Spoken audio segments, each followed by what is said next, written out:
নাইলে এক রাত্র 83 বছর কেন হবে? এক মাস 70 মাস কেন লেখা হবে? 70 মাস, এক মাস মানে এক ডোক দিয়ে, এক ডোক পানি দিয়া। এক ডোক চিনেন কতটুকু? আরে বলেন না, কতটুকু? Half litre? কতটুকু? খালি অল্প অল্পই বলে সবাই। আমার কাছ থেকে শুনেন, এতটুকু যতটুকু মুখে আটে। এটার নাম হলো এক ডোক পানি দিয়া নিজেকে জাহান্নাম থেকে মুক্ত করা যায়। এই প্যাকেজে এটাও আছে যে এক ডোক পানি দিয়া জাহান্নাম থেকে মুক্ত করাইতে পারবে। যদি আমার জাতি বুঝতো, তাহলে প্রত্যেক বাড়িওয়ালা বারাটিয়াদেরকে বলতো, ইফতারি যদি বানাইলি বাড়িতে বাড়ি করে দেব, এক মাস ইফতারি আমার বুকিং। বলবে কেন? আমি যা পারি তাই তোর জন্য পাঠাবো। কেন? আমার জাহান্নাম থেকে মুক্ত হওয়ার প্যাকেজ হাতে চলে আসছে। তাইলে প্রত্যেক এলাকার ধনীরা সিন্ডিকেট করতো, বাজারে করতো না, মহল্লায় করতো। 10 ধনী 20 ধনী মিলা বলতো পুরো মহল্লার ইফতারি আমরা দিব। তাইলে বাজারে সিন্ডিকেট হতো না, ছোলার দোকানে সিন্ডিকেট হতো না, ডাবলির দোকানে সিন্ডিকেট হইতো না, তেলের বাজারে সিন্ডিকেট হইতো না। আমিও বুঝাইতে পারি না, আমার জাতীয় বোঝে নাই। একটা রমজান আসছে, একটা মাস। যুবক পায়ে হাত দিয়া বলি, 11 মাস কি করলে এটা আমার বিষয় না। তাহলে মা বোনরাও বুক দিত। প্রত্যেক বাড়িতে এই ঘরালা ওই ঘরালাকে বুক দিত, বোন তুই ইফতারি পাকাবি না, আমি গরিব, ছোলার মুড়ি পাঠামো তোর জন্য, নাইলে 2টা পেঁয়াজুই পাঠামো তোর জন্য। আমারটা প্রথম কামড় দিস। বলবে কেন? আমার জাহান্নাম থেকে মুক্ত হওয়া দরকার। মুক্ত হলেই আমার জীবনটা বেড়া যাবে, আর আল্লাহ আমাকে জান্নাতের বিনিময়ে কিনবে। মানুষ যতই বাপ দেখাক না কেন, বাপ বোঝেন কি? বাপ বললাম, অহংকার বললাম না। মানুষ যতই বাপ দেখাক না কেন, জীবনের গতির উপরে কারো কন্ট্রোল নেই। জীবনের গতির উপরে কারো কোনো কন্ট্রোল। জীবন তো চলে যিনি দিছে ওনার গতিতে। না পাওয়ার ব্যাংকে বলা যায়, না গতি রোধ করা যায়। যতই মানুষ বলুক বড় শিক্ষিত দীক্ষিত, দুনিয়াটা বড় টেকনোলজি সমৃদ্ধ, বিজ্ঞান সম্মত, ডিজিটাল ফিজিটাল যাই বলেন না কেন, জীবনের গতি রোধ করার কোনো মেশিন এখনো মানুষের কাছে আসেনি। জীবন তার গতিতে চলবে। যতই স্লোগান দেই না কেন, আমার জীবন আমি কাটাবো, যেমন খুশি তেমন কাটাবো, এটা শুধু স্লোগান। জীবন যদি আমার হতো তো আমার হাতে সুতা পরিমাণ হলেও কন্ট্রোল থাকতো। আপনার আমার হাতে তো কোনো কন্ট্রোল নাই। বিদায় আল্লাহর হুকুম যদি না মানলাম, জীবনটা কিন্তু কেটে যাবে, করবে না। জীবনটা করা হলো দাবি। এটারও কারণ বলতেছি, কেননা ফ্রি সার্ভিস 24 ঘন্টা আল্লাহ দিতেছেন। ফ্রি সার্ভিস বুঝেন কি? বিনা পয়সায় সার্ভিস দিতেছেন। আপনি বলবেন কোথায় সার্ভিস দিতেছে? এই বোতলের পানির দাম কত? 1 লিটার।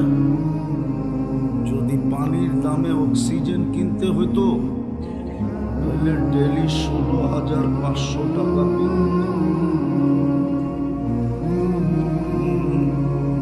হয়তো 1 মাস দিতেন, 2 মাস দিতেন, 3 মাস দিতেন, 4 মাস দিতেন, বা 1 বছর 2 বছর দিতেন, তারপরে তো চড্ডি বড্ডি গোল। কেন মাসে 4,95,000 টাকা বিল দিত। আরে বুঝে আসলো, ফ্রি সার্ভিস ডেলি দিতেছেন অক্সিজেন। এই জন্য জীবনটা ঘুরে যেতে হবে, কাটায় গেলে চলবে না। জীবনটা আল্লাহ দিছেন, আল্লাহ আবার সাজায়া দিছেন, সাজায়া। মার পেটের থেকে যেরকম আসছিল, যদি টেকনোলজি দিয়ে সাজাইতে হতো তাইলে খবর হইতো কয় টাকা দিয়ে সাজাইতে হয়। মার পেটের থেকে আসছিলাম, দুনিয়ার কোনো মেশিন নাই। মার পেটের বাচ্চার চোখ টেস্ট করে বলবে এটা দেখবে। চ্যালেঞ্জ আমার সাথে, কোনো মেশিন দুনিয়াতে। মার পেটের থেকে যখন বাচ্চা আসছে, চোখ টেস্ট করে বলবে এই চোখ দেখবে। এত বড় বড় চোখ করে চেয়ার হয়েছেন কেন? বলেন মেশিন আছে কিনা? কোন কান টেস্ট করে বলবে যে এই কান শুনবে? কোন জবান টেস্ট করে বলবে? অস্তিত্ব দেন না, সাজায় দিছেন। চলতে তো অহংকার নিয়ে কম চলি না, ভাব নিয়ে চলি। বুঝাইতে চাইতেছি, ইনসাল্ট করতে চাইতেছি না। বুঝেন, কাজে দিবে, তাইলে হিসাব কিন্তু দিতে হবে। আজকে যদিও ফ্রিতে সার্ভিস দিতেছেন, ফ্রিতে, কোরআন এটাই বলছে, আল্লাহ তুসআলুনা আনিন নাঈম। জীবন গয়রা না আসবে, তোমার কাছ থেকে এক এক ফোঁটা পানির হিসাব নিব। 1 ফোঁটা পানি বানানোর ক্ষমতা দুনিয়ার নাই বলে তো বিজ্ঞানসম্মত বড় উন্নত ডিজিটাল ফিজিটাল 1 ফোঁটা পানি বানানোর ক্ষমতা নাই। ওনারা তো বলবে হাইড্রোজেন অক্সিজেন মিলাইলে পানি হয়, আমিও জানি পানি হয়, কিন্তু এই পানির ফোঁটায় ফোঁটায় জীবন আছে, ওটার ফোঁটায় ফোঁটায় মৌত আছে। বিদায় ভালো মতে বোঝেন, লম্বা কথা হবে না, অল্প সময় হবে, বিলকুল অল্প সময়। জীবনটা গড়া যেতে হবে, আর গড়া কেন যেতে হবে ওটার যুক্তি দিতেছি। 24 ঘন্টা বিনা পয়সায় সার্ভিস দিতেছেন। একটা দেখাইলাম শুধু অক্সিজেন, সাজানেরটা বাদেই দিলাম। সাজানেরটা যদি সাজাইতে হতো প্রযুক্তি দিয়া, মেশিন দিয়া, বিজ্ঞান দিয়া, টেকনোলজি দিয়া, মেডিসিন দিয়া, তাইলে বুঝে আসতো একটা বাচ্চাকে যৌবন পর্যন্ত পৌঁছাইতে কি খরচ হয়। এটা ফ্রি সার্ভিস দিছেন, এখনো ফ্রি সার্ভিস দিতেছেন। বেশি দূরে যেতে হবে না। করুণা লগ্নে যমুনা গ্রুপের মালিক বলছিল স্বাভাবিক শ্বাস নিতে দে, চায়নার ডাক্তারের টিমকে এন্টার যমুনা কোম্পানি তোদেরকে লেখা দিয়া দিল, শুধু স্বাভাবিক শ্বাস নিতে দে, আমার থেকে ভেন্টিলেটর খুলা দে। ফ্রি সার্ভিস 24 ঘন্টা দিতেছেন। এই জন্যই দাবি জীবনটা গইরা এসো। তোমাকে অস্তিত্ব দিছি, সাজাইও দিছি, ফ্রি সার্ভিস 24 ঘন্টা দিতেছি। যদি প্রযুক্তির সাথে মিলাই তো একটা দেখাইলাম। যদি কিডনির বিল ডেলি নিতেন 3000 টাকা করে, তাইলে ডেলি 1,08,000 টাকা শুধু কিডনি ডায়ালিসিসের বিল দিতে হতো। যুবক, রঙ্গে আসো, রঙ্গে, যেমন মনে চায় তেমন চুল কাটো, ঠিক না? যেমন মনে চায় তেমন পোশাক পরো, ঠিক না? যেমন মনে চায় তেমন নারী চলে, কারো কাছে কোনো লেগাম নাই। 14 তারিখ আইলে মাতাল হয়ে যায়, 31 নাইট আসলে মাতাল হয়ে যায়, ঠিক না? পয়লা বৈশাখ আসলে তো কোনো কথাই নেই, ঠিক না? 24 ঘন্টা তোমাকে ফ্রি সার্ভিস দিতেছে। যদি পার শ্বাসে 1 পয়সা বিল দিতে হতো তাহলে প্রতিদিন 1600 টাকা পে করতে হতো, 1600 টাকা। যদি যতবার খাই অতবার যদি স্বাদ টেস্ট করতে হতো মেশিন দিয়া, তাহলে খবর হইতো যে ডেলি শুধু স্বাদ টেস্ট করার বিল কত দিতে হয়। যতবার খাই অতবার ঘ্রাণ যদি টেস্ট করতে হইতো যেটার ঘ্রাণ ঠিক আছে না নষ্ট, তাইলে মনে হইতো কত টাকা বিল দিতে হয়। বিনা পয়সায় সার্ভিস দেন তো, এই জন্য গায়ে লাগে না, যেমন খুশি তেমন চলা যায়। কয়দিন ওটাও বইলা দিছে, ইলা আজালিম মুসাম্মা, নির্দিষ্ট সময় পর্যন্ত। নাইলে ফিরোজ শাহী গাজীপুরে মরত কেন? 1 মিনিটের মাই ভরসা তো নিজেই লেখলেন, নিজেই গাইলেন, আর গাজীপুরের স্টেজেই জান দিলেন। এটা কি গাজীপুর না? না নরসিংদী, না নারায়ণগঞ্জ, না ঢাকা, এইখানেই জান দিছে। সত্য এটাই, যে গোরা যাবে, ফকিরও যদি গোরা যায় তো বাদশাহ হবে, বাদশাহ। কোরআন বলে ইউতিহি মুলকান কাবীরা, তোরে বড় রাজত্ব দিবে। কত বড়? তো বলছে ছোট প্লট এই দুনিয়ার 10 গুণ বড়, 10 গুণ। মানবেন না? না মানেন, কালকে অবশ্যই মানতে হবে। কোরআন এটাও বলে দিছে, কালকে অবশ্যই মানতে হবে। চিৎকার দিবে আর মানবে, রব্বানা ইন্নানা আফসারনা ফারজি'না আমাল সালিহা ইন্না লামুকিনুন। আল্লাহ চোখে দেখা ফেলছি, এইবার বিশ্বাস, ফিরত পাঠান। বলবে হবে না। তো যেটা বুঝাইতেছিলাম, আল্লাহর হুকুম মানব তো জীবন গড়বে।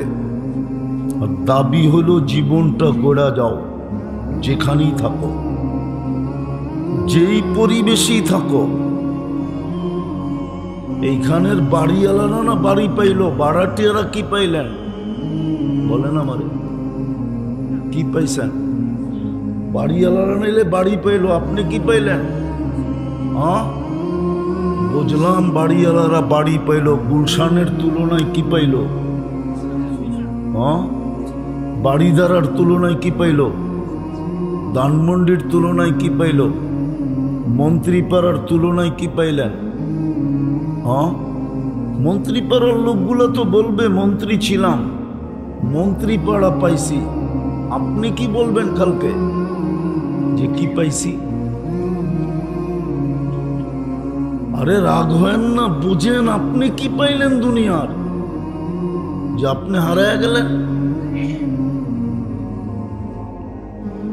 আপনি হারাইলেন কেন? এখানে তো বেশিরভাগ শ্রম পেশার লোক, চাকরিজীবী লোক, ঠিক না? আপনি কি পায়া হারায় গেলেন? বুঝলাম বিশ্ব সুন্দরী, সৌন্দর্য পায়া হারায় গেল, যে বিশ্ব সুন্দরী না ও কি পায়া হারায় গেল? আমাকে বুঝান। বাড়িওয়ালা বাড়ি পায়া হারায় গেল মানলাম, আপনি বারাটিয়া হয়ে কি পায়া হারায় গেলেন? করোনার সময় তো বাড়া মাফ হয় নাই, হয়েছে নাকি? হয়েছে না? মনে হয় সব বাড়িওয়ালা মাফ করে দিছে। তাহলে আপনি কি পায়া হারাইলেন? রাগ হয় না, বুঝেন কাজে দিবে। সূর্য কিন্তু বলতে বলতে ডুবছে, লান আউদ ফি হায়াতিকা আবাদা। 3 দিন আগেও ঢাকা শহরে আসছিল একটু জটকা, মনে হয় ফেসবুকে দেখেন নাই। সূর্য বলতে বলতে ডুবছে, লান আউদ ফি হায়াতিকা আবাদা, হতে পারে কাল সকালে কেউ উঠতে দেখবে না আমাকে। মাটি এখনো নিচের থেকে বলতেছে, তামশি আলা যাহরি মাসিরুকা ফি বাতনি। যখন অহংকার করে চলে না জমিনে, তো জমিন নিচের থেকে বলতে থাকে আল্লাহকে, আল্লাহ ইয়ামশি আলা যাহরি মারহা, একটু তাকায় দেখেন না কেমন অহংকার করে চলতেছে, হুকুমটা দেন না আমাকে। কি করবে? আন আবতালিয়া ইবনা আদম ফি বাতনি, আমি ওকে পেটে নিয়ে একটু দেখায় দিই। বিশ্বাস হয় না? আরবি হাদিস সহ দিতেছি। মাটিটা তো বলতেছে, তামশি আলা যাহরি মাসিরুকা ফি বাতনি, আমার পেটে চলমান অতি সত্তর আমার পেটে আসবে, দেখামু তোরে কত নম্বরের রতন তুমি। রতন বোঝেন না? এটাও বোঝেন না? আরে রতন বোঝেন? রতন জমিন ডেলি বলতে থাকে শতবার, বিদায় আল্লাহর হুকুম মানব, এই জীবনটা করবে। আর দাবি হলো গইরা আসো, কেননা তোমাকে আমি বিনা পয়সায় সার্ভিস দিতেছি, 24 ঘন্টা দিতেছি, সময় হাতে নাই, নাহলে এটা খইলা কোটি টাকার উপরে দেখায় দেব ডেলি। যদি বর্তমান প্রযুক্তির সাথে মিলাই, ডেলি কোটি টাকার উপরে আল্লাহ শ্রম দিতেছেন, সেবা দিতেছেন, উইদাউট পে, কোনো পয়সা নেয় না, ফ্রিতে সার্ভিস দিতেছে নারীকে, পুরুষকে, যুবককে, বৃদ্ধকে। হায় হায়, যদি সুস্থতা কিনতে হইতো তাহলে বোঝা যেত সুস্থতার দাম কত। কিনতে তো হয় না, 2 টাকার ট্যাবলেট খাইলেই সুস্থতা চলে আসে, ঠিক না? এই জন্য বুঝে আসে না যে সুস্থতার দাম কত। যদি বুঝে আসতো তো যুবকদের এরকম রূপরেখা হতো না। এত দামি সময়, এত দামি যৌবন, এত মূল্যায়ন। ও যুবক, তোমাকে আল্লাহর চেয়ে বেশি মূল্যায়ন করতে শিখছে কে? করে কে? বলো। আল্লাহর চেয়ে কেউ মূল্যায়ন করার ক্ষমতা রাখে না। দুনিয়ার মানুষ মূল্যায়ন করবে তো কতক্ষণ করবে? যতক্ষণ তুমি চামচ হয়ে পিস পিস করবা তখন মূল্যায়ন করবে। চামচাগিরি ছেড়া দাও, দেখো কতটুকু মূল্যায়ন করে। আর আল্লাহ তো এক সেজদায় এতটুকু মূল্যায়ন করবে। উদাহরণ দিয়ে বুঝাইতে চাইতেছি, 5 তারিখে তোমরা সারা দুনিয়াকে তাক লাগায় দিছ, অবাক করে দিছ, জাদু দেখায় দিছ, ম্যাজিক দেখায় দিছ। সারা দুনিয়া তোমাদেরকে নিয়ে গবেষণা করতেছে। পেন্টাগন পর্যন্ত নতুনভাবে গবেষণা শুরু করছে যে বাংলাদেশের যুবক এগুলা কি। তুমি অবাক করলে মানুষকে করছো, কিন্তু সেজদায় পড়লে তো ফেরেশতা অবাক হয়। ফেরেশতা বিশ্বাস হয় না? আল্লাহ ফেরেশতাকে ডাইকা জিজ্ঞাসা করে, উনজুর ইলা হাদা শাব, এই যুবকের দিকে তাকা, কি করে? তো ফেরেশতা জবাব দেয়, আজ জাআলা আজলাহু ওয়া মাজালাহু লিআজলিক, সব কিছু গুটায়া গাটায়া আপনার কুদরতি পায়ে রেখে দিয়েছে। আল্লাহ বলে, হাদা আবদি হাক্কা, এ আমার পারফেক্ট বান্দা, ইন্নী উবাহি বিহিল মালাইকা, আমি তোমাদের উপরে এই যুবককে নিয়ে গৌরব করি। বলো, এর চেয়ে বড় সম্মান তোমাকে কে দিবে? দুনিয়ার মানুষ কতক্ষণ চামচ তুমি, যতক্ষণ দুনিয়ার মানুষ কতক্ষণ তোমাকে মূল্য দিবে? যতক্ষণ তুমি পিছে পিছে ঘুরবে। পিছ ছেড়া দিয়া দেখো তো আল্লাহর হুকুম মানবে তো জীবন গড়বে। আর আল্লাহর দাবি জীবন গড়ে আসো। তোমাকে মূল্যায়ন করব, মূল্যায়ন। আল্লাহর চেয়ে বড় মূল্যায়ন করার ক্ষমতা কেউ রাখে না। দুনিয়াওয়ালা কাউকে কিনলে আর কি দিয়া কিনবে? কাগজ দিয়া কিনবে, কাগজ দিয়া। কি দিয়া? কি দিয়া? কি দিয়া? দুনিয়ার সোনা মানুষ কিনে কি দিয়া? হীরা কিনে কি দিয়া? দুনিয়ার হীরা কিনে মানুষ কি দিয়া? দুনিয়ার সোনা কিনে কি দিয়া? ও যুবক, তুই জীবন গন্না, তোকে আল্লাহ কিনবে জান্নাত দিয়া, জান্নাত। দুনিয়ার মানুষ কিনে কাগজ দিয়া। কাগজ চিনো? কি দুনিয়ার কোন টাকা কাগজ ছাড়া আছে? এটা কি 1400 বছর আগের কাহিনী নাকি যে সোনার